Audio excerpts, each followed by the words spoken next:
பேர் ஆனந்த்னு சொல்லிட்டு அந்த பொண்ணு வந்து பேசிச்சு. எனக்கு முருகன் பேர் வச்சவங்கலாம் எனக்கு விரோதியாவே இருக்காங்க. நான் முருகனை தான் கும்பிடுறேன். பாலமுருகன் ஒருத்தர் வந்து வேலை வாங்கி தரேன்னு சொல்லிட்டு ஒரு 2 லட்சம் ரூபா வாங்கிட்டு போனாரு.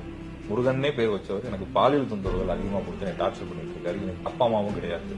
கோபி அண்ணாட்ட கேட்க சொல்லுங்க அப்படின்னு. மத்தவன் தப்பு பண்றதுக்கும் முருக பக்தனா இருந்து முருகர் பேர் சொல்லி தப்பு பண்றதுக்கும் தண்டனை வேற விதமா இருக்கும் சார். ஏன்னா முருக பக்தர்களுக்கு 2 விதமான சோதனை வரும் சார். ஒன்னு அவன் பிறந்த கர்மாவோட சோதனை ஒன்னும், முருகர் ஒரு சோதனை கொடுப்பாரு. நீ எந்த அளவுக்கு எத்தனை டெஸ்ட்ல பாஸ் ஆகிறான்னு பாத்துக்கிட்டே இருப்பாரு. நடுவுல விட்டு ஓடிடுறியா இல்ல என்ன ஆனாலும் எனக்கு கெட்டியா பிடிச்சிருக்கான்னு பாத்துட்டே இருப்பாரு. ஏன்னா கலியுகத்தோட பிரபஞ்ச சக்தியை மொத்தமா வச்சு ஒரு தெய்வத்தை பிடிக்கிறீங்க சார். கலியுக தெய்வம்ன்றது கந்த பெருமான்றது சொல்லியிருக்காரு, அருணகிரினாரே சொல்லியிருக்காரு.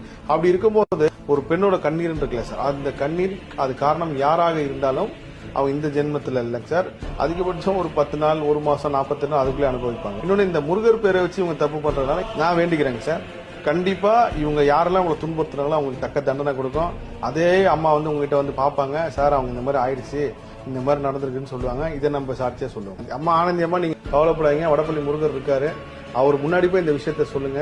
கண்டிப்பா இதுக்கு வந்து நீங்களே சொல்லுவீங்க முருகர் கொடுக்குற தண்டனை உங்களுக்கு தெரியாது. நான் கண் கூட பாத்திருக்கேன். இதே வடப்பள்ளி கோயிலை சுத்தி இருக்கிறவங்க எல்லாம் எத்தனை தப்பு பண்ணி முருகரை கும்பிட்டவங்க கடைசி என்ன ஆனாங்கன்னு பாத்திருக்கேன். முருகர்கிட்ட போய் சொல்லுங்கம்மா, உங்களுக்கு அப்பா அம்மா இல்லைன்னு கவலைப்படாதீங்க, இந்த இயற்கை தான் உங்களுக்கு அப்பா அம்மா, அண்ணன் தம்பி எல்லாம் நாங்க இருக்கோம், செந்தில் சார் இருக்காரு, எப்போனாலும் கூப்பிடுங்கம்மா. நன்றி.